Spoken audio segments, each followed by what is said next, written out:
అవన్నీ చేస్తున్నాం, కొత్త నియామకాలు చేస్తలేము.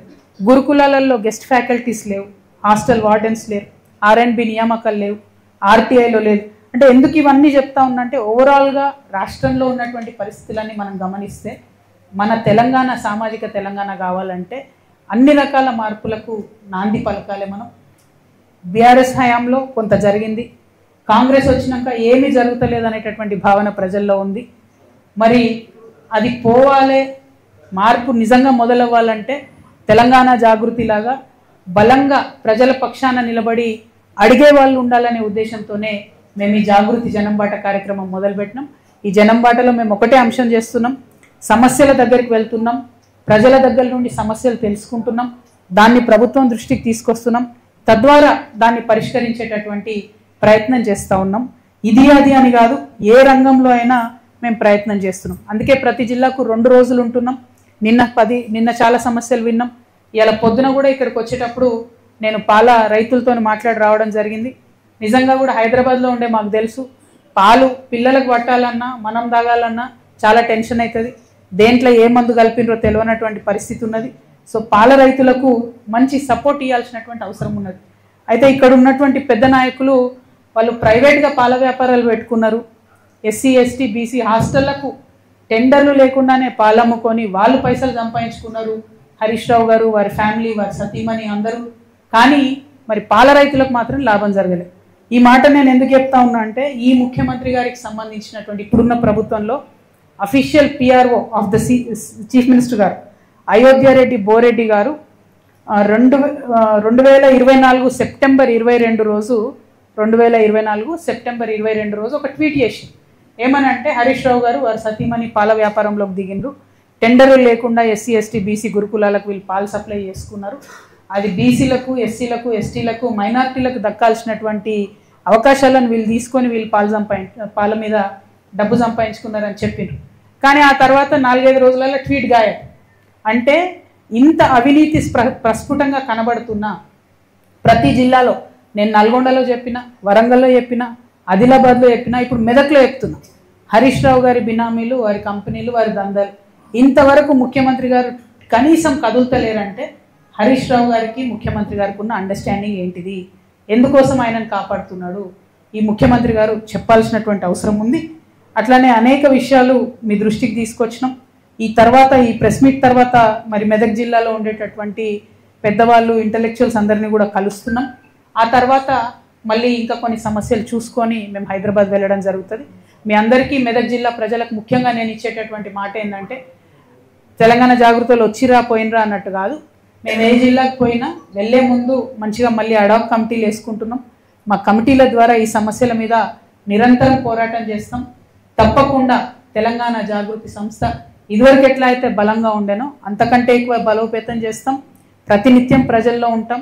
ఈ రాష్ట్రంలో ఒక ప్రశ్నించే శక్తిగా, ప్రజల యొక్క వజ్రాయుధంగా తెలంగాణ జాగృతి మారుతుంది రాబోయే కాలంలో అని స్పష్టం చేస్తూ మీ అందరికీ ధన్యవాదాలు తెలియజేస్తా ఉన్నాను. Thank you. జై తెలంగాణ, జై జాగృతి.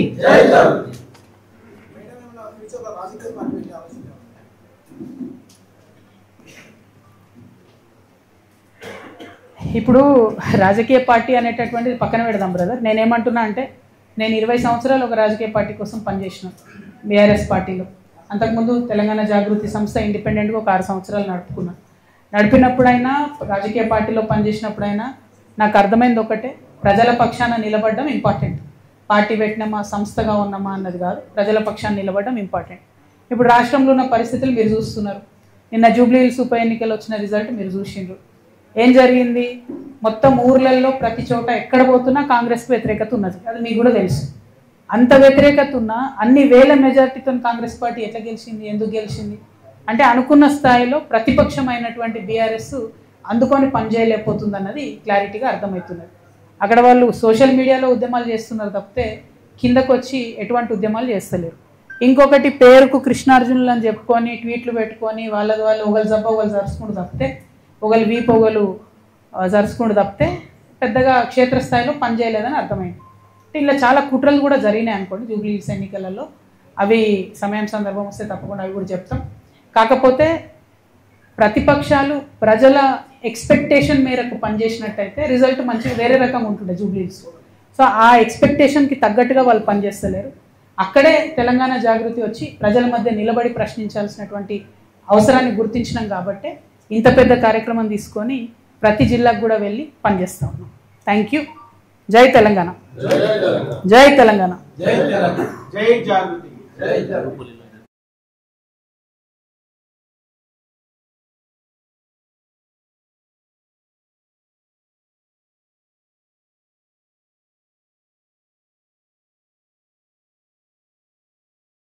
ఇప్పుడిప్పుడే తెలుస్తుంది కదా ఏళ్ల తరబడి చేసే మోసం. అంటే మీకు ఒక లేటెస్ట్ ఎగ్జాంపుల్ చెప్తాడు.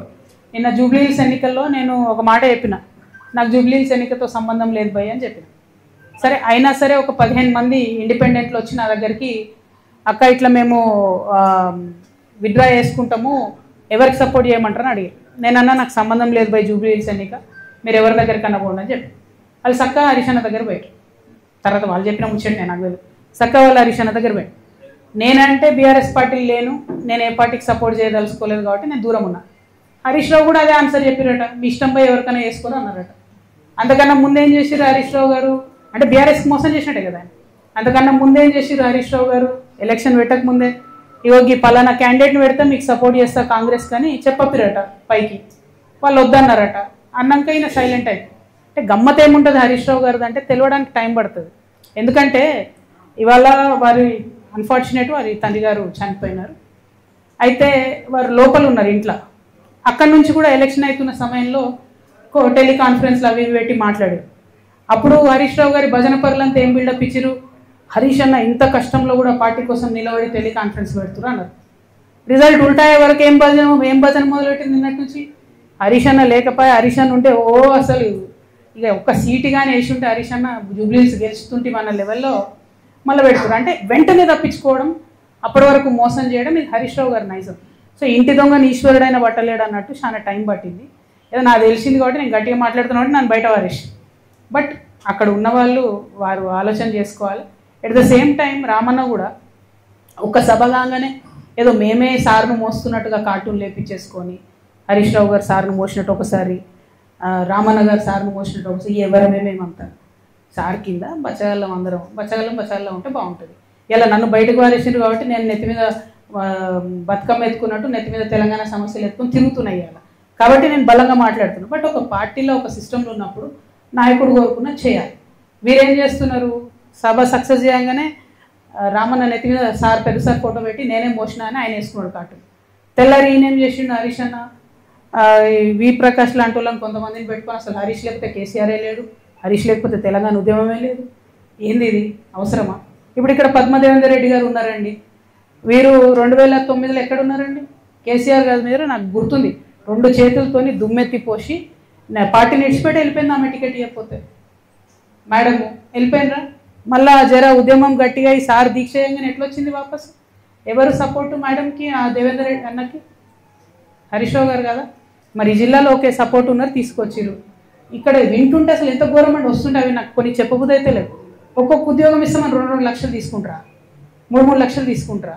అన్ని మెదక్ల పనులు పెండింగ్ ఉంటాయా? మరి అట్లాంటి నాయకుల్ని సపోర్ట్ చేయొచ్చా బీఆర్ఎస్? ఆనాడు ఆ మేడం టీఆర్ఎస్లోకి వెళ్ళి బయటకు పోయి కేసీఆర్ గారి మీద 2 చేతులతో దుమ్మేసిపోతే ఆమెకు సపోర్ట్ చేసింది ఎవరండి? ఆ రోజు ఇటుపక్క పద్మకు ఓడిపోతుంది, అటుపక్క వైపీఆర్ అఫీషియల్ టీఆర్ఎస్ క్యాండిడేట్ ఓడిపోతారు, ఇంకో మనిషి గెలుస్తాడు. హౌ సపోర్ట్ చేయలేదా హరీష్ అన్న? ఫస్ట్ నుంచి చేస్తున్నాడు ఆయన. నేనేమంటున్నా అంటే ఫైట్ ఉంటే స్ట్రేట్ ఫైట్ చేయాలి. ఇప్పుడు నన్ను బయట వారేసిరు, నేను సింపుల్గా ఏం చేసిన, సరే భయ్ నన్ను బయట వేసిరు, నాకు తెలిసిన కాడికి నేను ప్రజా సమస్యల మీద ఎత్తుకొని తిరుగుతా అంటాను. అట్లా స్ట్రేట్ ఫైట్ చేయాలి. లేదు మోసపూరితమైన ఫైట్ చేస్తారు కాబట్టి నేను ఒకటే అంటున్నా, ఒక పక్క రామన్న సోషల్ మీడియా ట్విట్టర్ ఇడిచిపెట్టి గ్రౌండ్లోకి రావాలి, వస్తే బాగుంటుంది ప్రజలకు. ఇంకో పక్క హరీష్ అన్న మోసం చేయడం బంద్ చేసి నువ్వు కృష్ణునివా నువ్వు అర్జునువా ఏందో డిసైడ్ చేసుకొని ఆ పాత్ర ఏందో స్ట్రేట్ ఫార్వర్డ్ చేయాలి. వీళ్ళు పేరుకు కృష్ణార్జునాలు పెట్టుకుంటారు, ఒకరి మీద ఒకరి బాణం వేసుకుంటే పాపం బలేది ఎవరే, టీఆర్ఎస్ కార్యకర్తలు కదా.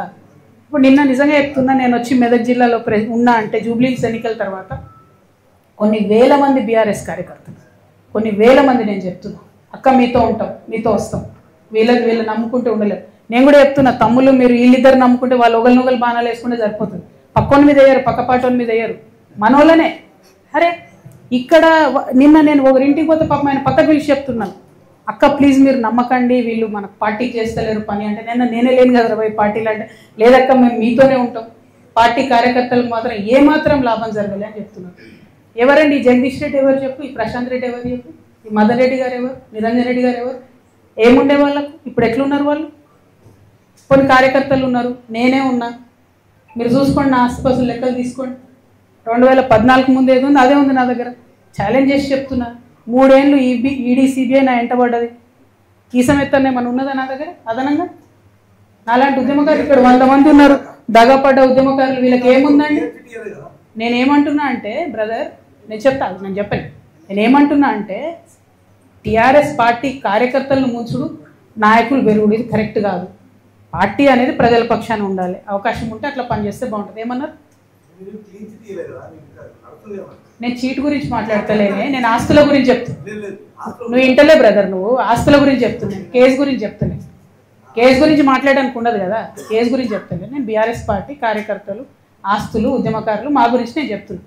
यहाँ मेदक में हमारे बहुत सारे माइनॉरिटी भाई हैं, उन सबको भी मैं सलाम करती हूँ और हमारे माइनॉरिटी भाई बहनों से यही गुजारिश करती हूँ कि जो तेलंगाना में जो इज़्ज़त, जो हिस्सा, जो अपना हक हमें मिलना था पॉलिटिकली, जॉब्स वाइज अभी तक नहीं मिला, एजुकेशन वाइज बड़े साहब केसीआर साहब ने उन कोशिश किया, तालीम के वास्ते उन्होंने टिमरी से एक सेपरेट लगा के बहुत अच्छा उन्होंने सहूलियत किया, लेकिन बहुत और भी इश्यूज है जिनको हमें एड्रेस आज भी करना है। प्रोफेसर जयशंकर साहब हमेशा मुझे समझाते थे कि बेटी मैं उस्मानिया यूनिवर्सिटी में काम करता था, अब नीचे से लेकर ऊपर मैं जब तक मेरे क्लासरूम पहुंचता था तब तक आधी बार मैं सलाम करता था, आधी बार नमस्ते करता था। उतने सारे एम्प्लॉयज़ माइनॉरिटी के गवर्नमेंट में थे, हुकूमत में थे, लेकिन आज वो 5% से भी कम हो गए। तो उनके हक के वास्ते आपको लड़ना है, ये हमेशा सीख मुझे प्रोफेसर जयशंकर साहब देते थे। अब उनके बताए हुए रास्तों पे, केसीआर साहब के इंस्पिरेशन से मैं तेलंगाना के अवाम के लिए काम करने के लिए निकली हूँ, लेकिन आज मैं बीआरएस पार्टी में नहीं हूँ। तेलंगाना जागृति एक इंडिपेंडेंट ऑर्गेनाइजेशन है, इंडिपेंडेंटली तेलंगाना की बिटिया आपके सपोर्ट चाहते हुए सारे प्रदेश, सारे डिस्ट्रिक्ट्स में मैं जा रही हूँ। डिस्ट्रिक्ट में जितने भी हमारे मसाइल है उनको हुकूमत को बता के एक सोल्यूशन निकालने के लिए मैं मेरा कोशिश कर रही हूँ, और ये कोशिश तभी कामयाब होगा जब मैं आवाम के दरमियान रहूँगी। तो इसीलिए मैं आवाम के दरमियान आई हूँ, आपकी मदद चाहती हूँ। हर एक पहलू में हमें उर्दू को सपोर्ट करना है, माइनॉरिटी क्रिश्चियन को सपोर्ट करना है, माइनॉरिटी मुस्लिम को सपोर्ट करना है, माइनॉरिटी सिख को सपोर्ट करना है। For example minority Urdu working journalist union है, उनको आज तक एक्रेडिशन नहीं मिला है, तो हमारा पूरा मदद है आपको भी एक्रेडिशन रेगुलर जर्नलिस्ट के जैसा मिलना चाहिए। आपको भी यहाँ जो मेदक में जर्नलिस्टों को घर दिए बता रहे, उनमें भी आपको हक मिलना चाहिए। అయితే నిజమో కాదో మరి మీ జర్నలిస్టులకు ధైర్యం ఉందో లేదో నాకు తెలియదు, కానీ మీ జర్నలిస్టులకు ల్యాండ్ చేయడానికి కూడా పైసలు తీసుకున్నారని తెలిసింది నాకు. 3 లక్షల రూపాయలు తీసుకొని ప్లాట్లు ఇచ్చినట్టు తెలిసింది. 3-4 అన్న 3ఏనా వాస్తవం అనేది? ఇక చూడు, నేనేం చెప్పాలన్నా, ఈ ఘోరమైన పరిస్థితి ఉన్నది మెదక్లో. మాకు దూరం నుంచి చూసి మెదక్ అంటే చాలా గ్రేట్ ఉంటుంది, అసలు మేరు పర్వతం అనుకున్నాను నేను. మేలిమయుడు పొట్ట విప్పి చూస్తే పురుగులు ఉన్న కథ ఉంది ఇక్కడ చూస్తే.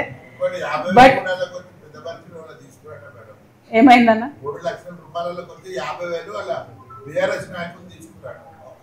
ఇక నేను ఎంత చెప్పాలన్నా ఇది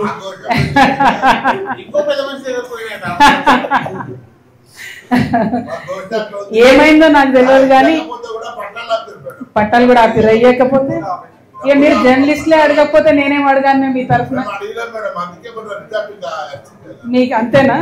ఓకే, అయితే మిమ్మల్ని నేను కోరేది ఒకటే, ఈ విషయాలు, ఈ వాస్తవాలు గమనించుకొని ఇప్పటికన్నా ప్రతిపక్షంలో ఉన్న బీఆర్ఎస్ పార్టీ బాగుపడితే మంచిది. లేకపోతే మాలాంటి సంస్థలు ప్రజల పక్షాన మాట్లాడుతూనే ఉంటాయి, మేము ఇట్లనే ప్రశ్నిస్తుంటాం, ప్రతి జిల్లాకు తిరుగుతుంటాం. Thank you. జై తెలంగాణ, జై జాగృతి.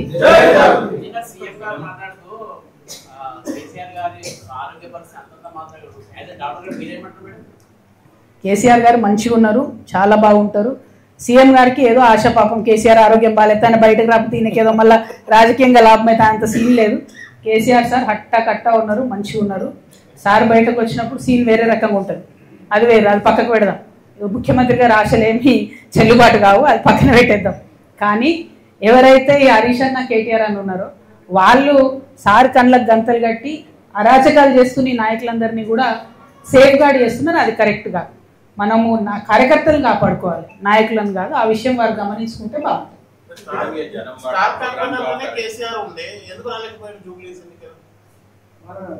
నేను బీఆర్ఎస్ పార్టీ లేని బ్రదర్, అది వాళ్ళనే అడగాలి.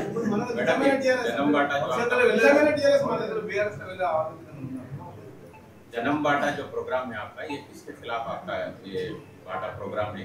मेरे सिर्फ मसाइलों के खिलाफ है, पॉलिटिकली किसी के खिलाफ भी प्रोग्राम नहीं है. मैं क्या कर रही हूँ साहब, हर एक जगह पे जा रही हूँ, जहाँ जहाँ भी प्रॉब्लम है वो प्रॉब्लम को आपके जरिए हाईलाइट करने का कोशिश कर रहे हैं. इसमें मीडिया का सपोर्ट बहुत है. अब मीडिया के जरिए हम प्रॉब्लम हाईलाइट करेंगे. अब सरकार हुकूमत जितना झुक के काम करेंगे सरकार के लिए अच्छा है, लोगों के लिए अच्छा है. हमारे जैसे ऑर्गेनाइजेशन हमेशा हमेशा आवाम के दरमियान रहने का ही कोशिश करना चाहते हैं. उसी में ये जन्म बाटा प्रोग्राम लिए. Thank you. చెప్పిన కదా కేసీఆర్ గారు తండ్రిగా పిలిస్తే ఖచ్చితంగా పోతా, రాజకీయంగా పిలిస్తే ఎట్టి పరిస్థితులలో పోను. ఏ పార్టీలకు నేను ఎందుకు పోతాను? న్యాచురల్లీ నేనేమంటున్నా బ్రదర్ అంటే, అసలు ఫస్ట్ బీఆర్ఎస్ నుంచి వచ్చినటువంటి నాయకురాలు, బీఆర్ఎస్ నుంచి గెంటివేయబడ్డటువంటి నాయకురాలిగా బీఆర్ఎస్ లో ఉన్నటువంటి లోటుపాట్లని చెప్తున్నాం. సరి చేసుకుంటే ఎవరికి మంచిది? తెలంగాణ బిడ్డలకు, తెలంగాణ కార్యకర్తలకు, బీఆర్ఎస్ లో పనిచేసిన కార్యకర్తలకు మంచిది కాబట్టి చెప్తున్నాం. సరి చేసుకోలేదు అనుకోండి, జూబ్లీహిల్స్ లాంటి రిజల్ట్ రిపీట్ అవుతూ ఉంటుంది. దానివల్ల నష్టం ఎవరికి? తెలంగాణ ప్రజలకి. ఓకే, కాబట్టి బీఆర్ఎస్ అనుకున్న స్థాయిలో ప్రజల మధ్యలోకి వచ్చి పర్ఫామ్ చేయలేకపోతే మాలాంటి సంస్థలు ప్రజలకు అండగా నిలబడతాం. మేమే ప్రధాన ప్రతిపక్షంగా ఎదిగే అవకాశం కూడా ఉన్నది.